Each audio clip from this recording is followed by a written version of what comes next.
Como os había dicho en el vídeo anterior, separé esto, aparte porque me equivoqué 300 veces, porque creo que merece la pena ver en detalle los ensayos que hicimos sobre estas baterías. Quiero dejar claro, antes de empezar con el análisis de los resultados, que no me parecen ni mucho menos baterías malas. De hecho, son las que utilizamos porque no vimos nada todavía que fuera mejor que esto. Pero también es cierto que tenéis otro vídeo en el canal donde aparecen las especificaciones que honradamente nos dio el fabricante con solo pedirlas, que son de lo más coherente y que realmente contradicen estos datos que leemos aquí y que los usuarios de equipos grandes llevarán padeciendo desde que empezaron a comprarlas. Ya os digo que da igual lo que compréis, porque he usado otras 5 o 6 marcas diferentes y todas peor. O sea que con esto ya os puedo anticipar que no quiero decir que el producto sea malo, sino que lo que se especifica aquí está muy lejos de la realidad. Entonces vamos a revisar primero cómo fue cambiando este fabricante los productos. La versión V1 de esta compramos un montón de baterías durante el título de posgrado y no nos duraron, en el S1000 duraron más porque tenía menos consumo, pero en ese Spider que tenéis en el canal no llegaron ni a 60 ciclos, 60, 65, cuando ya incluso tuvimos un fallo, una de las celdas falló y se nos vino abajo, bueno, en fin, tuvimos problemas con ellas. Estas tenían una capacidad máxima de 16 amperios hora y decían una capacidad de descarga de 15C, que también lo ponía el catálogo del fabricante. A estas las voy a llamar V1. Luego compramos la versión V2, que ya incorporaba electrónica integrada. Venían con esa envolvente de plástico, bueno, tenían el indicador del nivel de carga en el pilotito, no recuerdo bien las funciones, entran en modo almacenamiento solas, creo que había alguna protección térmica, nunca le presté mucha atención porque el uso que recibieron fue muy intensivo. Y luego salió la versión V3, donde ya había un cambio aparentemente sustancial. Se había incrementado la capacidad en 2 amperios hora adicionales, sin que el peso prácticamente se modificara, no se modificaba gran cosa. La envolvente está muy bien, tiene estos ganchos para cuando quieres apilar varias en paralelo, se pueden acoplar unas a otras. La electrónica traía más funciones, no recuerdo ahora mismo tampoco en detalle cuáles eran. No dejaban de ser cosas como que si la temperatura exterior alcanzaba un determinado valor se ponían en modo descarga, cosillas así como las de Phantom, las que tienen el nombre de inteligentes, que en el fondo añaden un microcontrolador de muy bajo coste y un par de sensorcillos. Y bueno, está bien, tienen esta cita para llevarlas, que es muy cómoda también. Entonces, bueno, había una mejoría sustancial. Las ensayamos todas, pero lo que os voy a poner es el ensayo de esta última.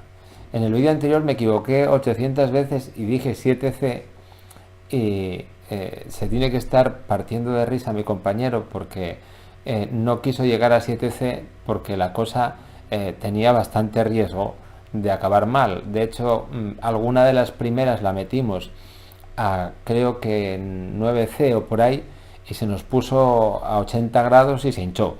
De hecho tenemos una manta ignífuga, un extintor, una chapa de metal para taparlas.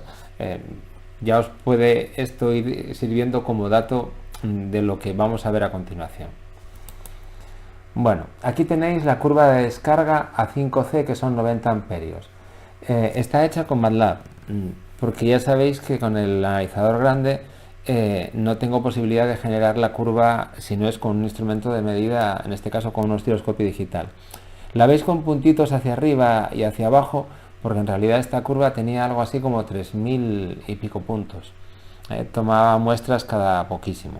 Del periodo de muestreo del osciloscopio enganchado al software de registro tiene un periodo de muestreo muy alto. Algunos piquitos los veis para arriba, otros los veis para abajo. Si hacemos un zoom, pues realmente se ve mejor.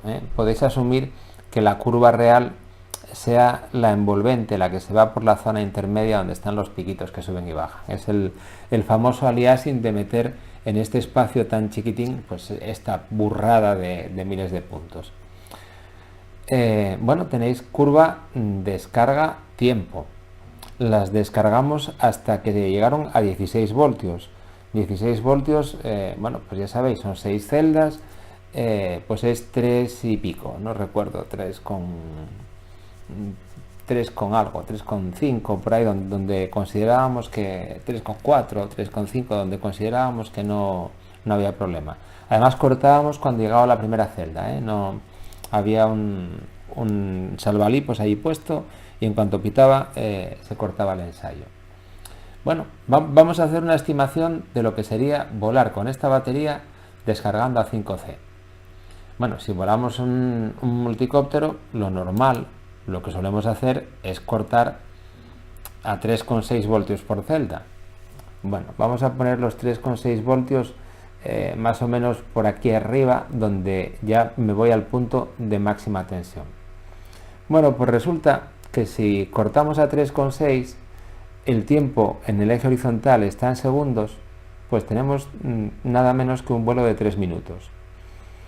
Porque por debajo de 3 minutos la caída de tensión en la resistencia interna es tan alta que ya tendríamos el equipo en tierra, porque lo mandaría al sistema de control. Bueno, vamos a ver, vamos a ser un poco menos conservadores y cortar a 3,5. Bueno, cortamos a 3,5. Vuelvo a ir a la situación más favorable, que es esta, y a 3,5 tenemos 5 minutos 20 segundos de vuelo. ¿Qué os quiero mostrar con esto? Que realmente esa ratio de descarga puede que la llegue a soportar sin explotar, pero es una ratio de descarga totalmente inaceptable para volar, porque la resistencia interna que el propio fabricante ponía, que eran 20 miliohmios en la primera batería, provoca ya a 5C continuas tal caída de tensión que nuestro vuelo útil, si mantuviésemos los 90 amperios de consumo, pues no pasaría de 5 minutos, y eso bajando a 3,5.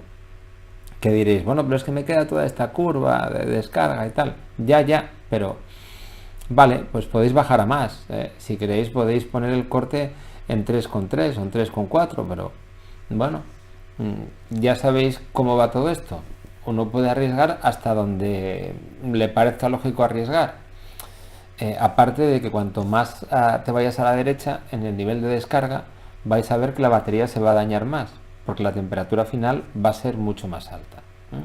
Entonces aquí tenemos el primer susto. Hay una caída de tensión brutal en cuanto estoy a 5C, que es un tercio de la teórica máxima capacidad de descarga. Os voy a enseñar un procedimiento con el que podéis calcular la resistencia interna de la batería de forma aproximada, medida en continua, que es como se llama el método, que consiste en este caso, aprovechamos estos primeros segunditos que hay aquí al principio, y lo que hacemos es medir la caída de tensión en estos pocos segundos, cuando todavía no entró el proceso de descarga realmente a incrementar realmente la caída de tensión es propia de la parte, vamos a decir, mal dicho y simplificado, galvánica de la batería, y lo dividimos entre la corriente.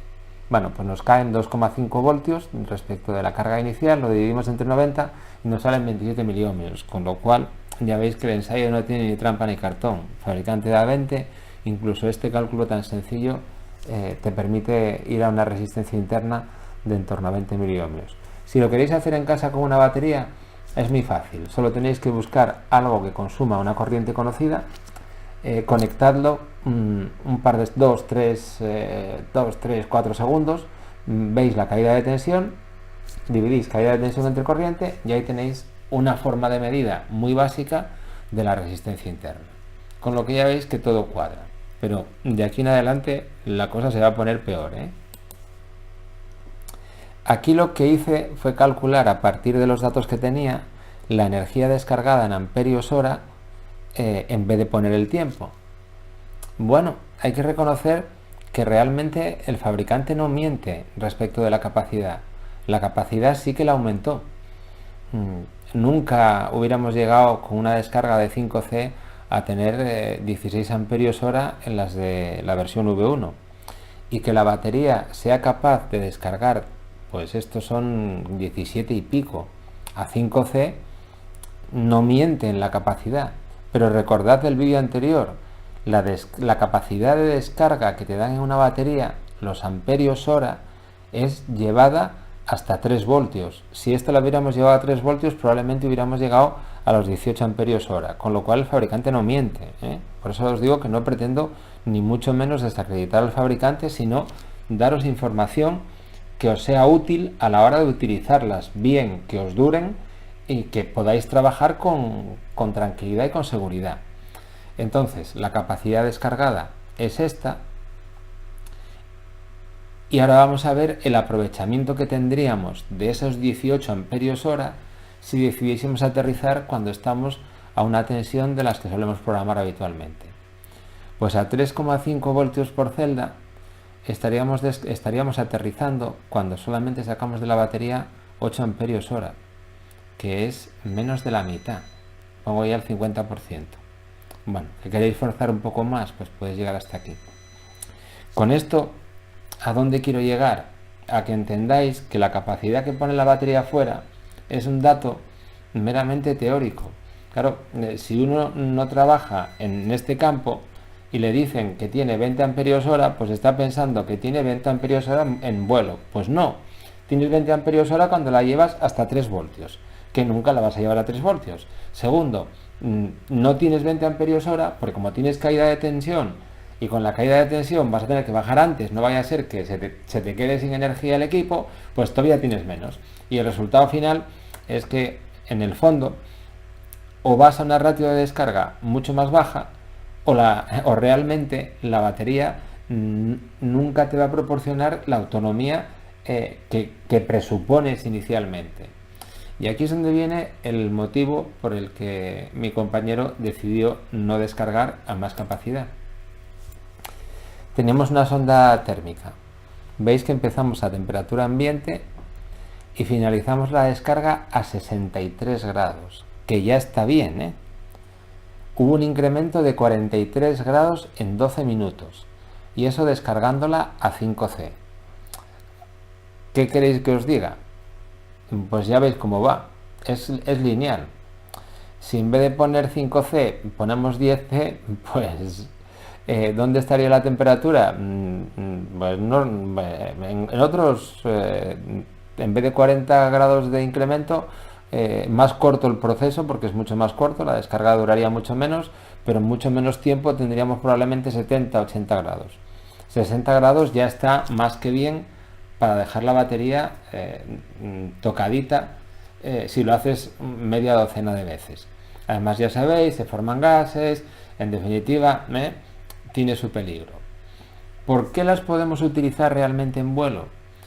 Porque como no volamos con el gas a tope nada más que en pequeños intervalos, el resultado final es que la batería, lo tenemos comprobado, cuando volábamos con el S1000 estábamos moviéndonos en un perfil de corriente que andaba rondando pues los 40 amperios a lo largo de un vuelo. Teníamos puntas, cuando la gente practicaba y quería meter gas, teníamos puntas altas como ahora, donde la propia telemetría te indicaba la caída de tensión, pero en cuanto liberábamos el gas volvía otra vez a subir.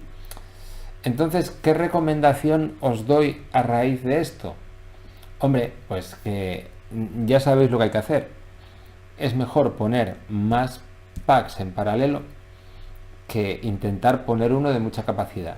La peor opción, que fue mi primer error porque me creí los datos del fabricante, porque hasta la fecha las baterías industriales lo cumplían, fue la de meter un único pack, no en el S1000, que en el S1000, bueno, es llevadero. Meterle al Spider un solo pack.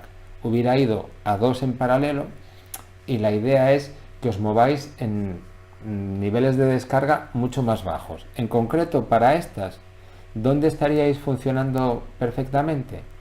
Pues haced esta estimación.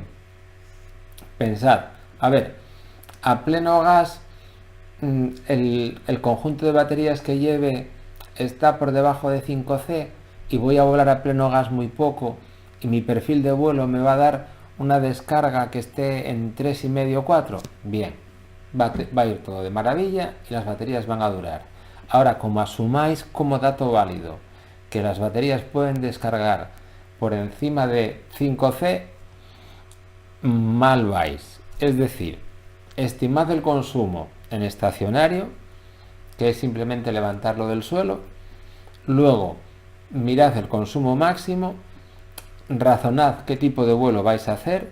Con el tipo de vuelo que vais a hacer, estimad dónde va a estar la corriente media de vuelo y procurad que esa corriente media, por lo menos para este tipo de batería, que es lo mejor que hemos encontrado hasta ahora, que esté en el mejor de los casos en 4C. Si lo podéis bajar a 3,5, pues mejor todavía.